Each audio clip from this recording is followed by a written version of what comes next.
Marjorie Taylor Greene can't help but continuously up the ante of her absurdity. It seems to be her only calling card at this point, and I have an interview here where she does exactly that, while also utilizing the same tired lines you would think even MAGA voters are sick of hearing by now, but obviously not. She's back again claiming, "I will soon," it's always coming but never arrives, but she will soon release the without a doubt proof that the 2020 election was stolen, which should be getting tired by now because everyone from Mike Lindell to her to Trump has done this, saying a press conference is coming, it gets canceled. Can't wait till I have to go to court. You try to delay all the trials, admit that they have nothing. It's almost as if they never did have anything. But then again, aren't they all constantly saying it's already been proven? They just can't wait to show us. It's kind of contradictory, but in MAGA land, I'm not sure how much any of that matters. And anyways about it, here is the first clip I want to show you of Marjorie just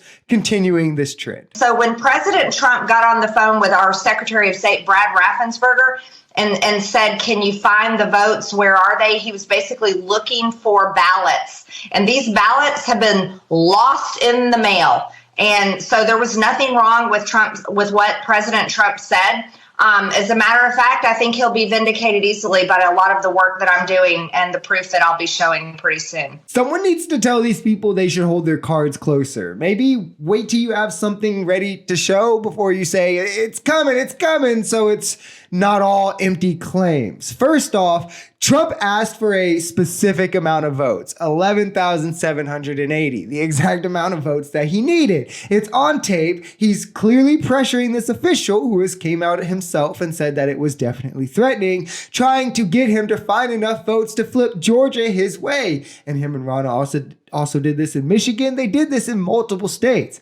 And also, if anyone wasn't sure about the absolutely ridiculous claim at the end, the ballots lost in the mail claim is just completely fabricated. It comes from the around 300,000 ballots that were not scanned for delivery, but this was done for purposes of speeding up the processes because obviously there was much more mail-in ballots because of COVID, and we didn't have the infrastructure at the time to process the volume of those at the same speed. And the president has said that when things like this happen, they skip that step and instead they expedite these ballots directly to the local board. Oh, and before we move on, I want to stress they did this in multiple states, and Trump is not complaining about this happening in any state that he won, but it's a problem in the ones he lost.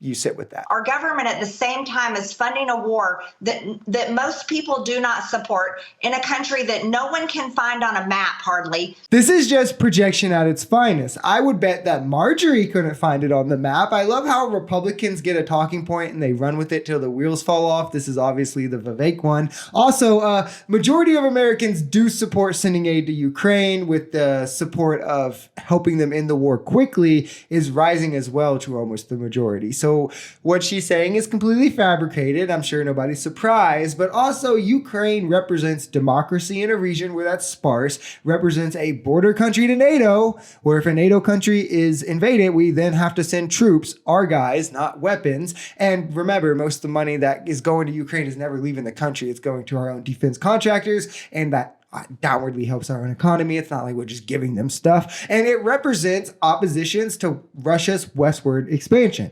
This sort of isolationist mindset is for the birds. It's just for people who don't have the capacity to understand the nuance and complexities of geopolitics. Because if you could understand, there's no way that you wouldn't understand the benefit of having global support in a politically fragile region, especially with a country that has shown aggression in terms of expanding into countries that might then force us to have to send our troops and go into a war. If you enjoyed this video, we're Social Society. We're a commentary channel influenced by politics, society, and the economy. We are pretty left-leaning on this channel, but we're open to our right-wingers as well. The biggest thing here is having conversations that get everyone to the bottom of the truth. If that sounds like something that could interest you, consider smashing that subscribe button, leaving us a like, or even commenting on this video, because the only way we become a society is together.